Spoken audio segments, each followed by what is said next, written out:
asalaamaaleykum mbokki internet yi yéen ñi safoo seetaan seen YouTube bi di Live Vision dal leen jàmm tey si beneen numéro entretien exclusif ñu fas yéene si ak waxtaan doomu Diamniadio la ñuy waxtaan li nga xam ne moom mooy politique infrastructurelle au niveau de Diamniadio. Quelle est la place des jeunes entrepreneurs en BTP? Cheikh Mayacine ñu bàyyi la ko nuyu. Mayacine Diop la dëkk Diamniadio bokk ci les premières promotions du centre sectoriel de BTP de Diamniadio.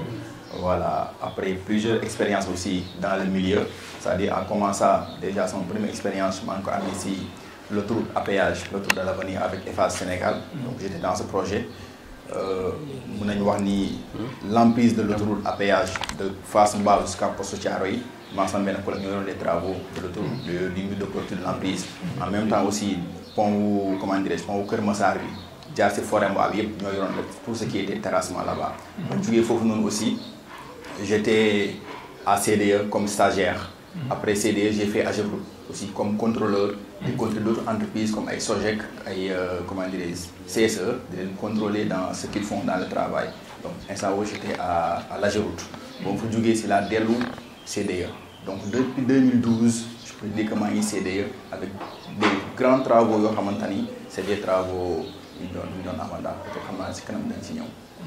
D'accord, yéen a ko gisandoo donc mu nekk présentation bu am solo di wane ne également au niveau de Diamniadio am na les potentiels ou bien compétences yi ñu ngi fii. Y a des jeunes yu nga xam ne génn ñu réew fii lañ jàng y a des jeunes yu nga xam ne génn yu Diamniadio fii lañ jàng te moom maanaam monsieur Sall moom c'est un parfait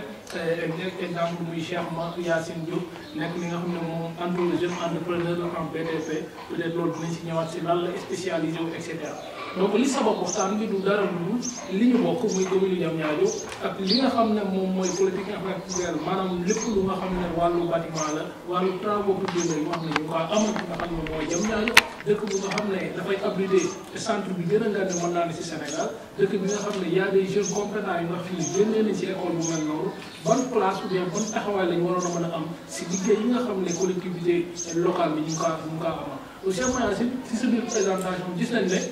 yaa ngi donc commencé di liggéey ci ay projet phare au niveau étatique c'est-à-dire au niveau national. Est-ce que mën nga si ñëwaat de façon ramassée? Voilà, je peux dire que son premier stage j'ai eu à Eiffage Sénégal ci autoroute à péage bi. ma waxoon sànq ci présentation bi que lu ko dalee mur de clôture en plus autoroute à péage bi jolee Fass Mbao ba Thiaroye ñu yoroon le début des travaux bañ commencé fouille ba mur bi taxaw. Donc il y avait plus de 20 entreprises qui nous contrôler au nom de Eiffage Sénégal. Bon, aussi, dans un stage, nous aurons le tronçon du tracement pont Keur Massar, Diarbil Forêt Mbao. Je suis là, mon collègue, j'ai fait un stage à la CDE. Je fait CDE, tout ce qui est trottoir à l'intérieur de la région de Dakar, mais des trottoirs en béton et des trottoirs en anus superficiel. Peut-être c'est des mots techniques, mais peut-être les autres vont comprendre. Nous avons les travaux là. Bon, j'ai fait AGEROUTE. AGEROUTE, je sais que l'État, j'ai des de construction infrastructure. Je suis un bureau de contrôle de contrôler les entreprises du Sénégal. Bon, j'ai intégré CDE comme contractuel. En tant que chef de chantier, diriger les travaux aussi au Sénégal. Parce que bonne réhabilitation du social aéronautique, aéroport Léopold Sédar Senghor, travaux dirigés comme chef de chantier. Tout ce qui est travaux sur les pistes d'atterrissage fait une autre dirige travaux. Moi je fais Keur Massar ba Jaxaay am na tronçon bés bu jàpp noonu c'est 11 km ma dirige woon j'étais là comme chef de chantier. Ma jógee foofu aussi j'étais parti à Saly Portugal. Saly Portugal mairie bi amoon une convention avec l'AGEROUTE. Nous avons travaillé comme chef de chantier Saly Niakhal, Saly Carrefour. J'ai dirigé ces travaux là. Ma jógee foofu aussi Dalifort. Il y avait des voiries à Dalifort, c'est Hacienda. J'étais le chef de chantier terrassement route. C'était des voiries en pavé, des voiries eau, assainissement et tout ça. Route des Niayes, le grand projet de Route des Niayes, presque c'est 38 milliards. C'est un projet étatique. J'étais le chef de chantier principal des travaux de terrassement. Donc d'aller croisement Bédio, Diar PAI, Diar non, de Bagéné Thiaroye et des voiries connexion du et c'était des voiries en butu et des voiries en pavé. J'étais le chef de chantier. Moi je suis parti à Matam. Il y avait un projet d'assainissement on a ce matin j'étais le chef de chantier du terrassement des lagunes et lagunes il y avait plus de 250 000 m3 de latérite à traiter compacter couche par couche ay lagunes yoo xam ne recevoir les eaux usées di ko traiter sur les formes de lagunage après renverser ko si fleuve bi. J'étais le chef chantier principal. jógee foofu dem le KMS projet KMS 3 ñëpp xam nañ ko. J'étais le chef de chantier principal des routes. Toutes les voies de connexion de distribution à l'intérieur du KMS 3 maa ko dirigé woon maa ko yoroon. Terminé ko tout récemment. Actuellement je suis dans un projet à Dakar, le projet Promoville. Dans toutes les régions de Dakar l'eau 1 actuellement je suis comme chef de chantier. D'accord, je pense que loolu leer na et puis tamit bon daf ñuy gën a jox benn aperçu si sa taxawaay mais également si sa jëmm yow yaay kan parce que ñu si bëri peut-être xamuñ la bu ñu la xamee récemment la à travers les réseaux sociaux ak posts yi nga xam ne yaa ngi koy def mais aussi combat citoyen yi nga xam ne yaa ngi koy mëne mais Cheikh Mayacine tey bu ñuy wax sa spécialité maanaam si lan nga spécialisé wu. Voilà. BTP. Comme nous l'avons dit, je suis de la première promotion du centre secteur de BTP de Diamniadio, mais c'est ma spécialité, voirie et réseaux divers.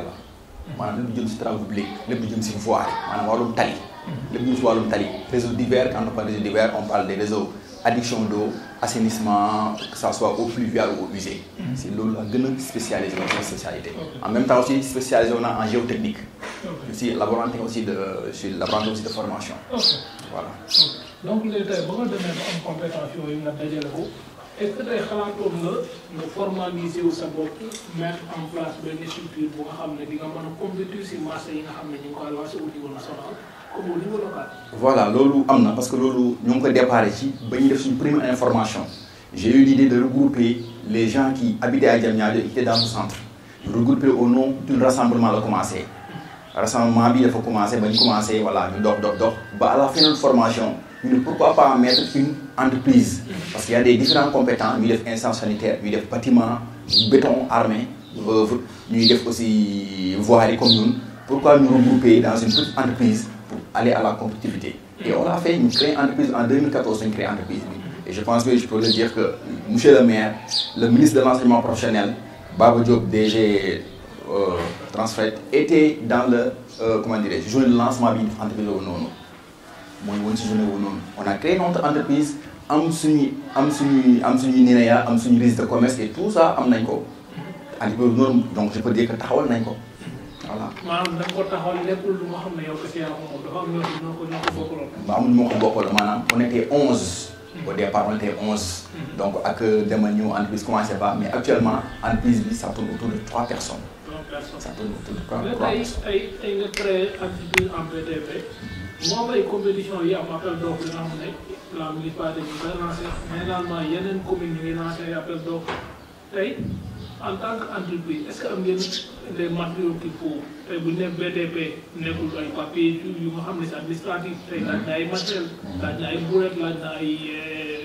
gazé et cetera laaj na équipe est-ce que tey loolu noonu yëpp nekk na à votre disposition ba ngeen mën a compétir. Oui ça je peux le dire parce que boo duggee côté technique rek je pense que expérience bi am na fi parce que ñu ngi sëkk entreprise bi ñu bëri dem nañ ci ay entreprise gis nañ xam nañ ñu entreprise bi doxee am nañ aussi expérience pour mën a diriger des travaux. expérience kenn na sàppewul ne am ngeen expérience. ça c'est vrai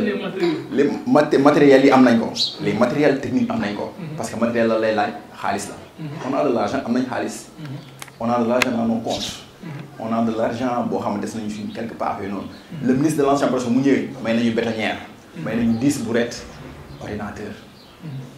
loolu mu ngi brouette yaa ngi ci kaw. brouette yaa ngi ci kaw bien vrai que bu yàgg na. non je peux dire mais comme on parle de matériel. tey jii bu ñu amoon marché tey jii nii. je peux dire bu ñu amoon gagné benn marché 10 millions par exemple marché 10 millions je peux le dire suñu gagné woon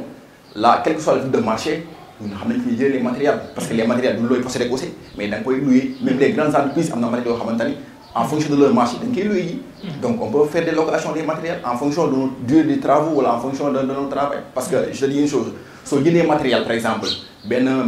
matériel bu jar 10 millions wala 5 millions nga jënd ko amoo marché boo ko liggéey là c'est une perte pour l'entreprise donc on opte dañuy opter comme quoi que di louer des fois pour en fonction de nos marchés bi ñu am. mais est-ce que yéen am ngeen agrément municipalité Diamniadio fi ngeen fekk parce que da nga biir wax nga ba wax maire Saly Niang Niakhar et cetera ba nga demee muy jógee si communauté bi dem si beneen communauté di liggéey. mais tey si yow fi nga dëkk ñoom tey reconnaître nañ say compétences maanaam ndax am nga agrément la municipalité de Diamniadio. voilà si tu peux me permettre. bañ créé suñu entreprise 2014. 2015 suñu premier agrément. je peux même vous montrer kii bi suñu premier agrément bu fekkee mën nga xool suñu premier agrément moo ngi noonu ça date de 2015 suñu premier agrément suñu premier dépôt demande d'agrément au niveau de la municipalité de Diamniadio ça date de 2015 ñu déposé ko avec toutes les formalités déposé ko fa suñu déchargé ñu toog lu yàgg gisuñu une réponse dem nañ fa aussi toog ak ñoom wax parce que ba ñu porté le projet de créer une entreprise on est allé voir monsieur le maire di fi une petite délégation toog ak moom waxtaan ak moom ne ko ah ñu ne dañoo bëgg a créer entreprise parce que am nañu nangam mu promettre nañu ni carrément que une fois que ngeen pare nañoo jox ay marché dem nañ ba këram aussi la même chose pour cette doléance parce que xam nañ ni entreprise bi c'est constitué par des jeunes de la commune yu digg dans les différents quartiers de Diamniadio donc je pense que loolu c'est un atout suñu premier agrément nekk noonu te yemul ci benn boobu noonu am na yeneen agrément beneen mooy nii le 29 mars 2019 deuxième agrément yemuñu ci loolu noonu ñu demaat fa encore ñu ne non il faut ñu bindaat parce que vous n'existez pas dans nos fichiers de fournisseurs ñu bindaat encore beneen demande d'agrément moo nekk nii joxaat leen ko encore yëpp mairie de Diamniadio joxaat leen ko encore gisuñu benn réponse man en personne je suis allé voir le directeur technique par avant monsieur Arona Ngom waxtaan ak moom dans le projet maa xam dañuy waxtaan des fois ñu explique ci benn projet bu porté ci le nettoyage des voiries dans la commune de Diamniadio ak entretien de réseau eaux pluviales yi parce que xam nañ tout ce qui va que la voirie ne va pas avec le sable ñu porte le projet bi waxtaan ci ak moom on a ñu defar le projet baa nekk nii defar le projet en due et forme tout ça déposé ko au niveau de la municipalité de Diamniadio moo nekk noonu xoolal date bi ban année la loolu. C'était juillet 2020. Juillet 2020 déposé projet bi foofu noonu kenn oowuñu kenn bippewuñu sax envoyé ñu message par rapport à ces sens-là donc je pense que ñun en tant que entrepreneur nekk ci commune bi jàngee dans même ci commune c'est-à-dire jàngee ñu feneen de ci biir commune lañ jàngee école bi ci biir commune la nekk jàngee ci commune bi génnee ci commune bi dem yeneen commune dafa liggéey en collaboration avec les municipalités qui sont là te gis nañ bu ñu demee ci yeneen commune nu muy demee municipalité bi loxo bu muy teg les populations de sa commune ba yeneen marché yi ñun dañ leen koy sous-traiter foofu noonu mais ñun mënuñu am opportunité boobu noonu suñu biir commune donc je pense côté administratif lépp lu ñu waroon def ñun def nañ ko construire nañ ay projets jox leen demande nañ d'agrément jox leen et je vous dis que c'est pas l'unique entreprise qui a déposé des agréments au niveau de la commune. donc si loolu la ñuy ñëwee si lettre bi ñu fa mujjee introduire mu jur ay wax yu bëri sax mën naa ne loolu moo yee les jeunes entrepreneurs en BTP yi nekkoon Diamniadio parce que ba ñu ko posté à travers Live Vision gisoon nañ débat bi duré na plus de 48 heures les chemins yi ñëwal si lettre bi lan moo ko sabab. voilà lettre bi li ko sablu mooy wax nga ko sànq ci ay wax ñun dañoo am suñu formation dañoo formé wu fii ci commune bi di dem ci yeneen dëkk yeneen région gars yi dañuy dem ba ay Mali ñii Tamba ñii Saint-Louis ñii Matam fu ne ci yeneen région yi mais bu ñu demee en tant que natif de Diamniadio bu ñuy liggéey foofu noonu dañ fay liggéey yu am qualité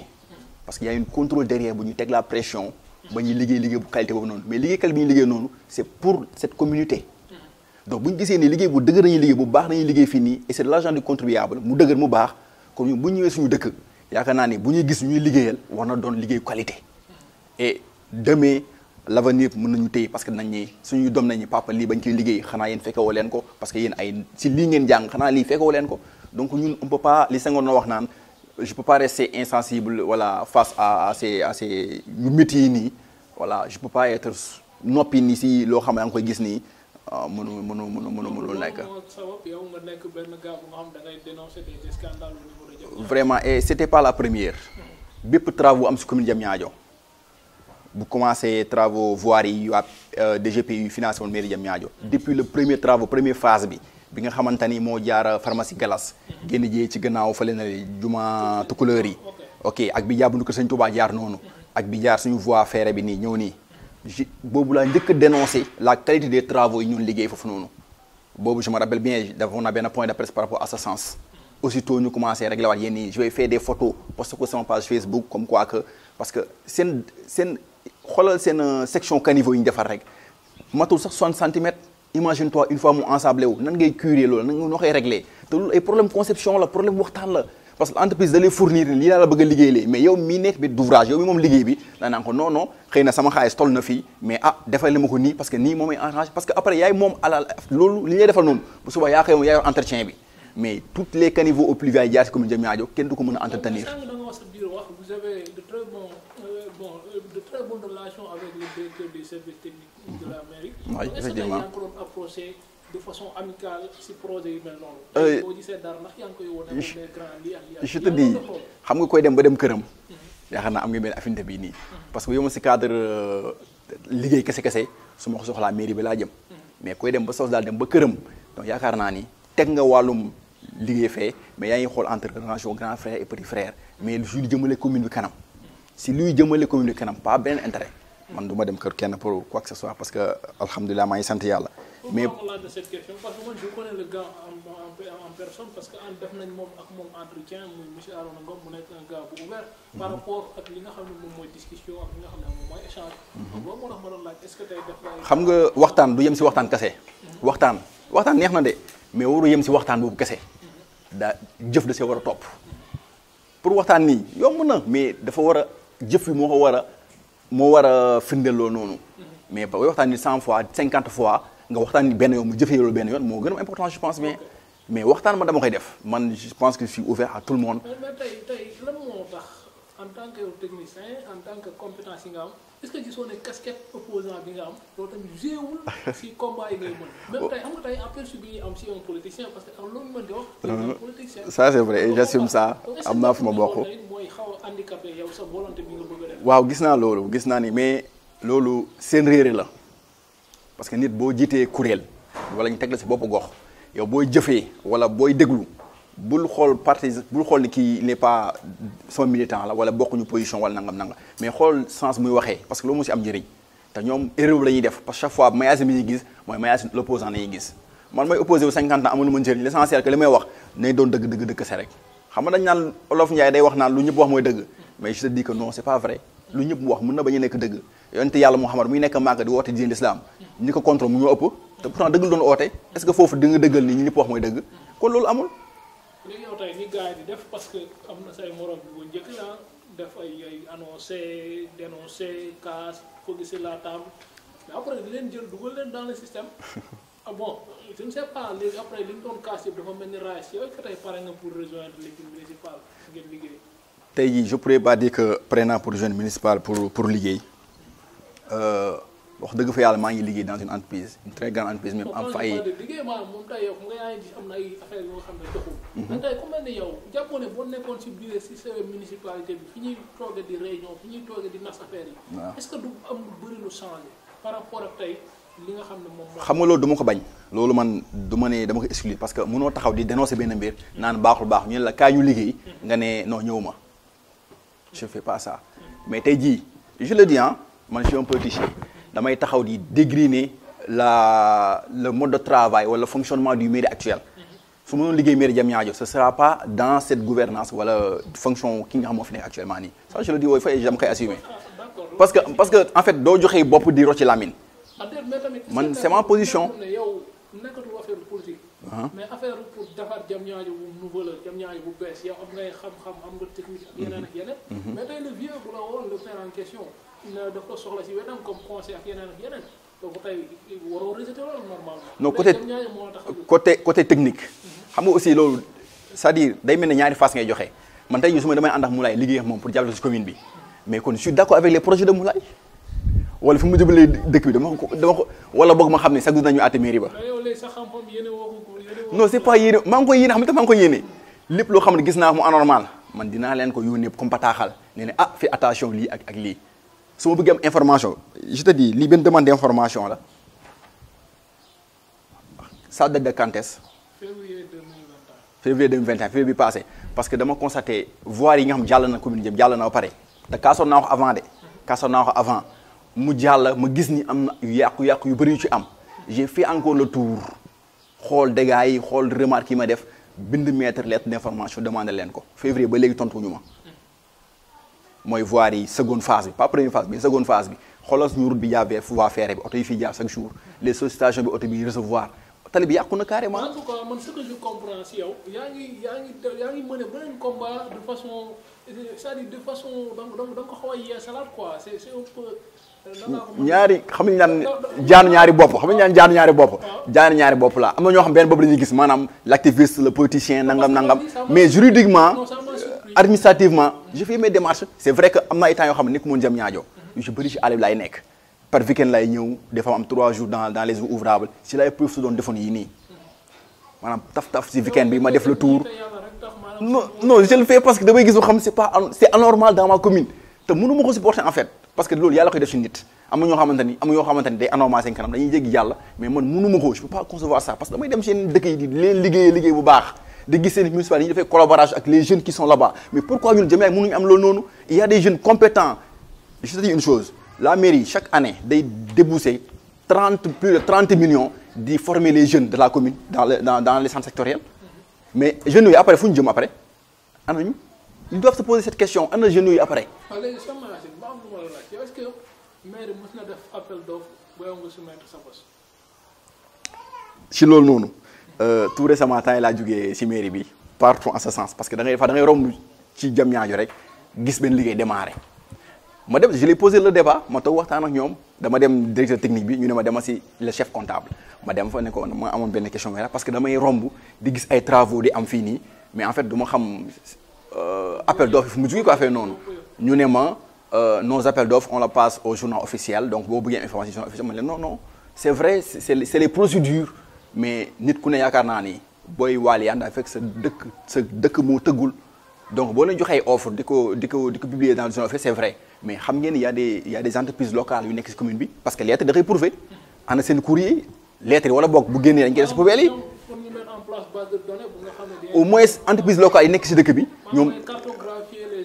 locales yi nekk ci dëkk bi ñoom au moins ñoom ils seront à signalement dañu leen signaler même c'est amical dañu leen wax wala ñu afficher en fait de temps en temps dañuy ne mairie ñu afficher ne y a une appel d'offre concernant ce marché nangam ku mën a subventionné wu nga subventionné ku mën a subventionné wu nga toog xaar bu ñu joxee marché bi keneen nga dem sous-traitance ci kooku noonu c'est-à-dire il faut que ñu am un faveur les entreprises locales je te dis il faut que ñu am faveur aux autres entreprises même si juridiquement on le reconnaît pas parce que ñun on a subi le sort dem nañ Sébikotane di déposer appel d'offre nu ñu def appel d'offre boobu noonu déposer Sébikotane il y avait un appel d'offre pour des constructions des écoles des salles de classe. Plus de considération aux entrepreneurs locaux. Mais tey projet Pavane ñi ko commencé waa Diamniadio la ñi ko continuer waa Diamniadio la. ñoo ngi koy rafetlu donc ñooñu dañoo bokkul Diamniadio wala. non ñooy rafetlu loolu noonu. man je l'ai dit en personne rafetlu nañ le fait que ñu jël marché bi jox leen ko. ñoo ngi koy rafetlu parce que c'est de la commune mais attention loolu noonu ça va de notre ressort ñun xam nga tax su baaxee ñun les autres entreprises locales suñu ndam la. mais may ma su baaxulee ñun les autres entreprises locales ñun on sera au fond. parce que bu subaa mairie bi danaan jox naa ko entreprise locale yi mais xoolal lañu fi def. waaw loolu foofu laa bëggoon jëm ak yow mais sa nekkul na tamit tey bu ñu joxee entreprise locale mu liggéey 2 jours 3 jours ñu gis affaire yi commencé di am ay défaillance réseaux sociaux yi nit ñi di wax fii wax fële. bagage yi baaxul teg nañ ko teggiwaat nañ ko. est-ce que tey loolu dina encourager ñi nekk de l'autre côté gët bi nga xam ne moom la ñuy am ci entreprise locale est-ce que dinañ nekkoon Diamniadio jeunes yi am nañ compétence pour liggéey. waaw mais xam nga on n'est pas resté insensible pas à ces choses-là toog ñu di xoole ci loolu noonu. dañoo jug xamal leen même bu fekkee ces entreprises locales suñu qui sont là-bas ñooy liggéey foofu noonu dem naa si ñoom 2 à 3 fois waxtaan ak ñoom ne ni ngeen liggéey nii de wax dëgg fa yàlla du nii la ñuy liggéeyee def leen nii ak nii jox leen ay conseils amicalement. je te dis lettre baa ngi nii. sa prochaine étape bi lan la comme tey jii dem nga. côtoyé nga leen wax nga leen ko. bind nga leen lettre tontu ñu la ñu ngi continuer di liggéey. les prochaines étapes da ngay bàyyi mu sedd wala. waaw gis nga loolu noonu. xëy na dafa am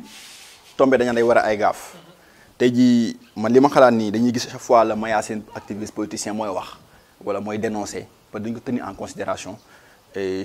je te donne l'exclusivité comme ça qu'actuellement on a mis en place un rassemblement qui regroupe tous les techniciens ressortissants du centre sectoriel de Diamniadio ñu regroupe autour d'un rassemblement d'une association donc je pense que cette fois-ci bu fekkee ñoom ñooy wax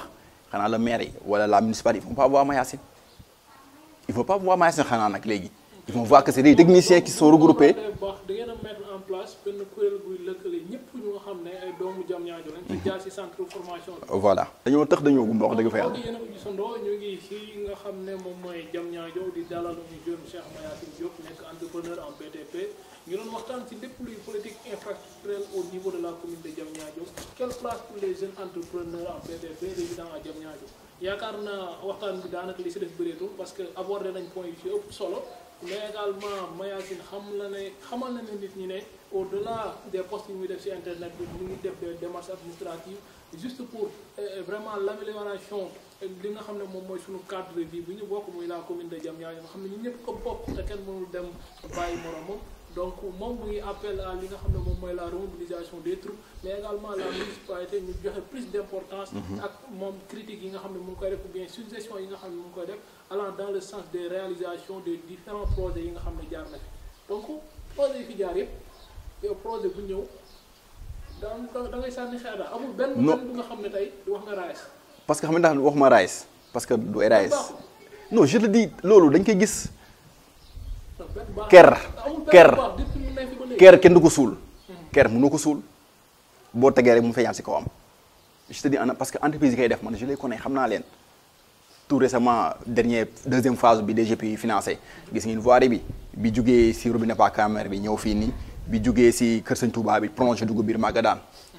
man damay jël sama daal doxal sama bopp dem sur le terrain di xool j'ai pris des photos am na lettre ma bindoon dans cette phase mais dama ko bind avant ma ko déposé gis naa commencé yënguwaat parce que dañoo liggéey abandonné chantier bi ay 3-4 mois ma dem seen base chantier yi photo préparé benn dama koy bind gis ni yënguwaat nañ ma bàyyi mu sedd parce que du am sens quoi en fait ma tegaat lettre non parce que dañoo war a liggéey te entreprise yi ñuy jox liggéey dañu war a topp ala parce que c'est l'argent du contribuable man foofu laay gën a insister qu'il y ait plus de sérieux dans le contrôle des travaux yi entreprise def ci dëkk bi même si c'est la DGPU qui finance la mairie a un mot sur ça wala bu observé gis ni liggéey bi jaaru yoon mu dénoncé ko mais day fekk nag kii ñu am la technicité peut-être di xam lii baax wala baaxul parce que mbir boo ko jàngale wala xamoo ko su baaxee bu baax bu ñu koy def mënoo ko xam et loolu moo ñu dal malheureusement yaakaar naa li amoon li nga amoon ci wax daanaka jeex na xanaa ñu bàyyi la nga tàggatoo lan ngay tàggatoo. voilà di sant ñëpp di julli si yonente bi di nuyu suñu sëriñ suñu wasila Mawlana Sangu Barxaama Ndiaye di nuyu waa Diamniadio di nuyu waa Carrefour du BTP si bu mu ko permettre mooy suñu structure bi mettre en place il y a d'autres entreprises qui sont ici qui font la plomberie le génie civil et tout ça et yëpp ay entreprises yu dëkk si dëkk bi la wax dëgg fa yàlla donc mairie bi di leen wax ni di leen jox loxo en fait du guerre parce que lépp si compte parce que ñun ñëpp wax dëgg fa yàlla ñoo ngi liggéey ñoo ngi fayeeku weer bu dee donc bu ñuy wax si dëkk bi du lu ñu ciy xalaat wala lu ñu ciy yaakaar parce que am nañ suñu liggéey on est bien payé macha allah ñu ngi ciy jàmm ak salaam ñi même ñeneen ñi fi ne yëpp yi nekk si commune bi mais je te dis il y a beaucoup d'autres qui sont ñiy liggéey ñiy sommee ko ëpp fuuf donc si on met des millions pour former les jeunes donc je pense bien que war nañ mën a bàyyi xel jeunes yooyu noonu bu ñu génnee après fan lañ jëm bu ñu génnee ban cadre la ñu leen aménager et je te dis que benn brique joxuñu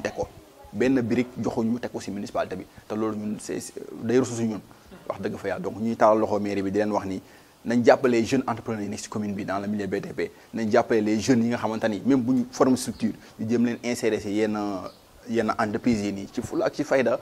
te jàppaan ni loolu mooy doxal réew mi parce que suba mën nañ soxla seen main d'œuvre là ci direction technique bi mën nañ soxla seen main d'œuvre là ci lu jëmale commune bi kanam parce que loolu c'est un coup de pouce ay jeunes yu dynamique yu bëgg seen liggéey xam seen liggéey am ci expérience bu ñëwee jàpp ci mairie bi je pense mairie bi dina changer efficace mais que bu ñu gisee ay appartenance politique wala ay kii nii wala kii nii parce que loolu mooy jëmale Diamniadio kanam.